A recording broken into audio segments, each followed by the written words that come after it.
औज़ुबिल्लाहि मिनश्शैतानिर्रजीम बिस्मिल्लाहिर्रहमानिर्रहीम। इरशाद health centre की तरफ से हकीम इरशाद। तमाम नाज़रीन को अस्सलाम वालेकुम वरहमतुल्लाहि वबरकातुहू।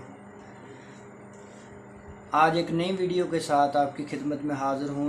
मेरे भाइयों, सिर्फ दो चीज़ें हैं, इन पर अमल करेंगे, दो असूल हैं, इन पर अमल करेंगे तो वो पूरी ज़िंदगी तंदुरुस्त और तवाना रहेंगे। पूरी ज़िंदगी उनके जिस्म के अंदर कमज़ोरी नहीं होगी, सारी ज़िंदगी उनके जिस्म के अंदर दर्द नहीं होगी, सारी ज़िंदगी उनके पट्टे कमज़ोर नहीं होंगे और सारी ज़िंदगी उनको खून की कमी नहीं होगी, सारी ज़िंदगी उनकी हड्डियाँ कमज़ोर नहीं होंगी, उनके मसल कमज़ोर नहीं होंगे, उनको खून की कमी नहीं होगी, उनको आयरन की कमी नहीं होगी, उनको विटामिन की कमी नहीं होगी, उनको कैल्शियम की कमी नहीं होगी, उनको पोटाशियम की कमी नहीं होगी, उनको विटामिन की कमी नहीं होगी, उनको vitamin A B C D E की कमी नहीं होगी। उनके जिस्म के अंदर पावर रहेगी, ताकत रहेगी, उनके जिस्म के अंदर इस कदर मजबूती रहेगी कि सारी ज़िंदगी एक सेहतमंद ज़िंदगी गुजारेंगे।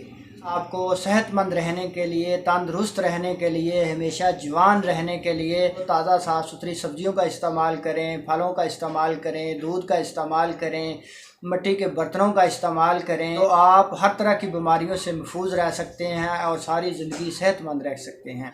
नंबर 2 पर मेरे भाइयों, टेंशन के मसाइल हैं जिनको कि टेंशन ज़िंदगी का एक बहुत बड़ा हिस्सा है। इसके अंदर ज़िंदगी के अंदर जो लोग टेंशन ज़्यादा लेते हैं, डिप्रेशन का शिकार रहते हैं, छोटे छोटे मसलों को सोचते रहते हैं, मेरे भाइयों, ये दो चीज़ों पर अमल करेंगे तो अल्लाह पाक उनको मुकम्मल शिफा अता फरमाएंगे। नंबर 1 पर आपने कभी भी टेंशन नहीं लेनी, टेंशन वाले मसाइल को बेहतरीन तरीके से सॉल्व करना है, उनको हल करना है। और नंबर 2 पर आपने हमेशा ताज़ा साफ़ सुथरियाँ सब्ज़ियाँ, फल और दूध का इस्तेमाल करना है तो आप हमेशा के लिए तंदुरुस्त, सेहतमंद और ताकतवर रहेंगे। अगर हमारी वीडियो अच्छी लगी हो, हमारे चैनल को सब्सक्राइब करें, हमारी वीडियो को लाइक करें, बेल आइकन के बटन को दबा दें ताकि आने वाली हर वीडियो सबसे पहले आप तक पहुंच सके। अल्लाह पाक आपको, आपकी फ़ैमिली के लिए, आपके अजीज़ व क़रीब के लिए आसानियाँ पैदा फरमाए और मुकम्मल सेहत